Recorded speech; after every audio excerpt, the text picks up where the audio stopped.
साईं बाबा का नाम लेकर अब हम भागवत के 10वें स्कंद या 10वें पाठ का के अंदर जो भागवत की कथा है उनका पाठ करेंगे। ये पाठ जो है ये श्री कृष्ण लीलाओं पर है। तो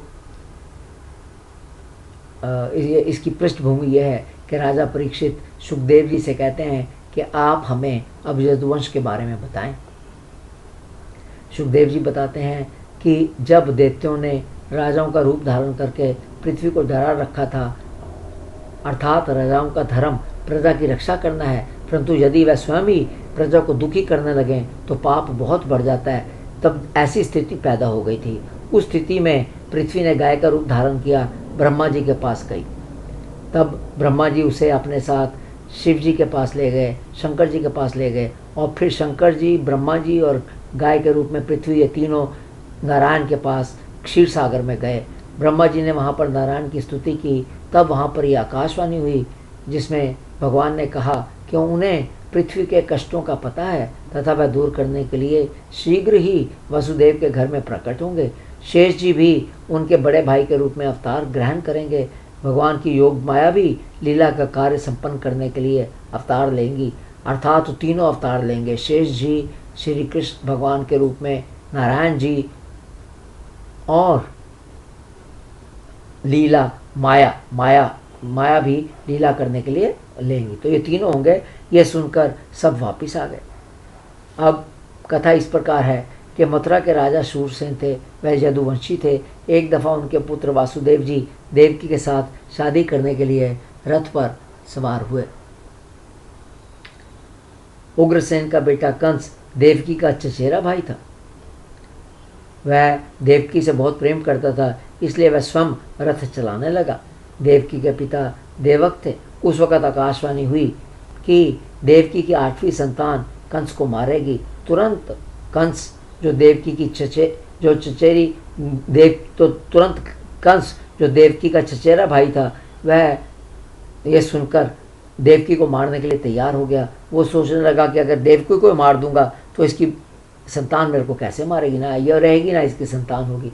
जब उसको मारने के लिए इस प्रकार तत्पर हुआ तो देवकी के पति वसुदेव जी ने कहा कि ऐसा पाप मत करो, क्योंकि एक देवकी तो स्त्री है जिसको तुम मारना चाहते हो, दूसरी बात वह आपकी बहन है, चचेरी बहन है, और तीसरा विवाह का शुभ अवसर है। आप इसे मारेंगे तो घोर पाप होगा। इसके अलावा वासुदेव जी कहने लगे कि जो भी जन्म लेता है वह उसके शरीर के साथ मृत्यु भी पैदा होती है। जो जन्म लेगा मृत्यु साथ में पैदा होती है। जब शरीर का अंत हो जाता है तो मनुष्य अपने कर्म तथा अंतिम समय की सोच के अनुसार दूसरे शरीर को ग्रहण करता है, पहला शरीर छोड़ देता है। जीव कर्मों के द्वारा उत्पन्न कामना और कामनाओं से प्रेरित कर्मों के वश होकर दूसरे शरीर को प्राप्त हो जाता है और अपने पहले शरीर को भूल जाता है। जीव का मन अनेक विकारों का गढ़ है। मृत्यु के समय वह अनेक जन्मों के संचित और प्रारब्ध कर्मों की वासनाओं के अधीन होकर अनेक शरीरों में जिस किसी शरीर के चिंतन में लग जाता है और मान लेता है कि मैं वो हूँ, उसी शरीर को वो ग्रहण कर लेता है। तो ये बहुत ज़रूरी बात है कि जिस शरीर के बारे में अंतिम समय हम विचार करेंगे और सोचेंगे कि ये मैं हूँ, उसको देखेंगे तुरंत वही शरीर हमें मिल जाएगा। मरते वक्त अपने प्यारे कुत्ते का ध्यान कर लिया तो कुत्ते का शरीर मिल जाएगा। तब इसलिए वासुदेव जी कहते हैं किसी से द्रोह मत करो, क्योंकि जीव कर्म के अधीन है और जो किसी से द्रोह करेगा वह उसके जीवन में शत्रु से, अपने जीवन काल में शत्रु से, और मृत्यु के बाद परलोक से उसे उससे डरना पड़ेगा। आपका देवकी से कोई भय नहीं, भय तो उसके पुत्रों से है, वासुदेव जी ने कहा कंस के। सो मैं प्रॉमिस करता हूँ, वायदा करता हूँ कि जब उसके पुत्र होंगे मैं आपको दे दूंगा। यह सुनकर कंस मान गया। देवकी बड़ी सती साध्वी थी, उसके गर्भ से 8 पुत्र और 1 कन्या पैदा हुए। पहला पुत्र पैदा होने पर वासुदेव जी ने उसे कंस को दे दिया। वासुदेव जी जब अपना पुत्र दे रहे थे तो उन्हें बहुत कष्ट हुआ, लेकिन फिर भी उन्हें इस बात की फिक्र थी कि कहीं उनके वचन झूठे ना हो जाएं। जो सच्चे पुरुष हैं, जिन्होंने भगवान को हृदय में धारण कर रखा है, वह सब कुछ त्याग सकते हैं, लेकिन अपने वचन को झूठा नहीं कर सकते। कंस ये देखकर बड़ा खुश हुआ और बोला, इसे ले जाइए, क्योंकि आकाशवाणी के अनुसार देवकी की 8वीं संतान मुझे मारेगी, इसलिए वही वाली संतान, 8वीं संतान मेरे को दे देना। वासुदेव जी बालक को लेकर वापस आ गए। तब नारद जी ने अपना खेल शुरू कर दिया। कंस को बताया कि यदुवंशी तो देवता हैं और उन देवताओं की तरफ से कंस के वध की तैयारी हो रही है। ये जानकर कंस को बहुत क्रोध आया और उसने देवकी और वासुदेव को कैद में डाल दिया और उसके जो भी पुत्र हो गए उसे वो मारता गया। उसे हर समय ये भय रहता था, डर रहता था कि कहीं विष्णु ही उस बालक के रूप में न आ जाएं। कंस पिछले जन्म में कालनेमी राक्षस था जिसे विष्णु ने मारा था। उसने अपने पिता उग्रसेन को कैद कर लिया और स्वयं राज्य करने लगा तथा अपने साथियों के साथ यदुवंशियों को नष्ट करने लगा। कंस ने एक एक करके 6 बालक मार दिए। तब देवकी के गर्भ से 7वें शेष जी पधारे, जो राम अवतार के अंदर लक्ष्मण के रूप में थे। भगवान ने अपनी योग माया को कहा, तुम ब्रज में जाओ, गोकुल में वासुदेव की दूसरी पत्नी रोहिणी है। शेष जी को देवकी के गर्भ से निकालकर रोहिणी के पेट में रख दो। अब मैं स्वयं देवकी का पुत्र बनूंगा। तुम नंद बाबा की पत्नी यशोदा के गर्भ से जन्म लेना, उसके पेट से जन्म लेना। योग माया ने वैसा ही किया, अर्थात 7वीं संतान शेष जी को निकालकर रोहिणी के गर्भ में रख दिया। देवकी का गर्भ, सबने सोचा अगले दिन कि देवकी का गर्भ तो नष्ट हो गया। सब कहने लगे कि हाय, देवकी का गर्भ तो नष्ट हो गया।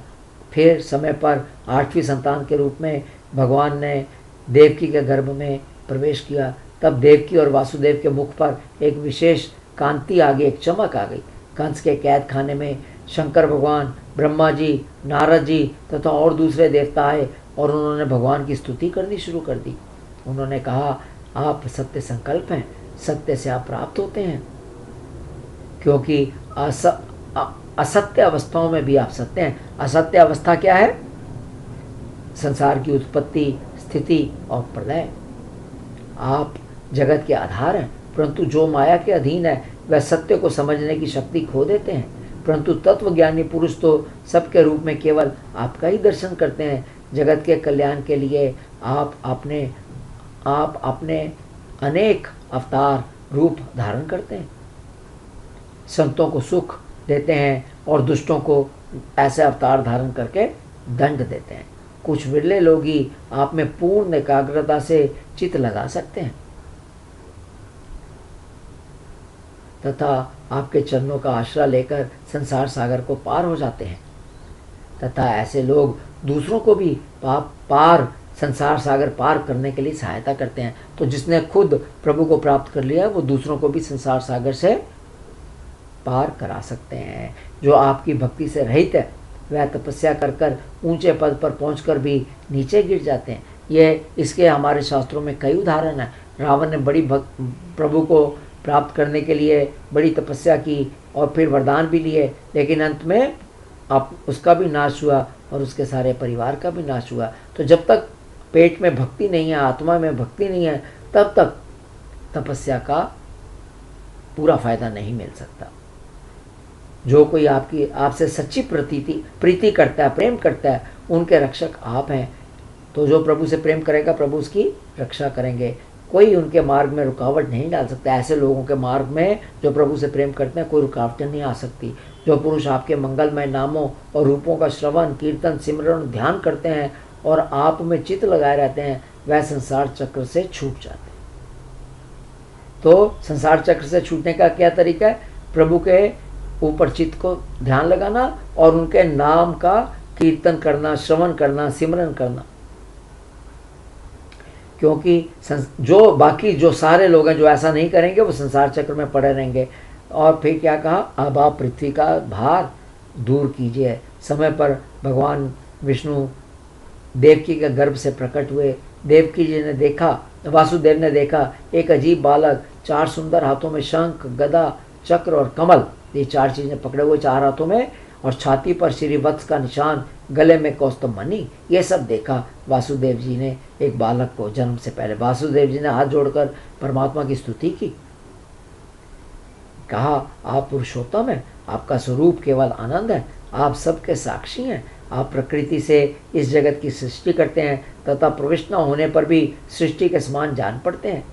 सच्ची बात तो यह है कि वह किसी भी पदार्थ में प्रवेश नहीं करते, अर्थात परमात्मा किसी भी पदार्थ में प्रवेश नहीं करते, क्योंकि उनसे बनी हुई जो भी वस्तु है उसमें वो पहले ही मौजूद रहते हैं। यद्यपि आप उनमें रहते हैं, लेकिन फिर भी ऐसी वस्तुओं के गुण आपको छू नहीं सकते, क्योंकि आप सब कुछ हैं, सत्य आत्मस्वरूप हैं, गुणों का पर्दा आपको ढक नहीं सकता। इसलिए आप में ना बाहर है ना भीतर है, फिर भी आप किस में प्रवेश कैसे कर सकते हैं? आप सब क्रियाओं, गुणों और विकारों से रहित हैं। फिर भी सृष्टि की उत्पत्ति, स्थिति और प्रलय आपसे ही होती है। तो प्रभु में कोई विकार नहीं है, गुण उन्हें प्रभावित नहीं करते, लेकिन फिर भी सृष्टि की उत्पत्ति, स्थिति और प्रलय प्रभु से ही होती है। आपने संसार की रक्षा करने के लिए मेरे घर में जन्म लिया है। इस बात को यहाँ पर ये भी बता दें, इस बात को यहाँ समाप्त करेंगे और फिर इस कथा को, कृष्ण जन्म लीला को अगले भाग में इसको बढ़ाएंगे। सुनने के लिए धन्यवाद।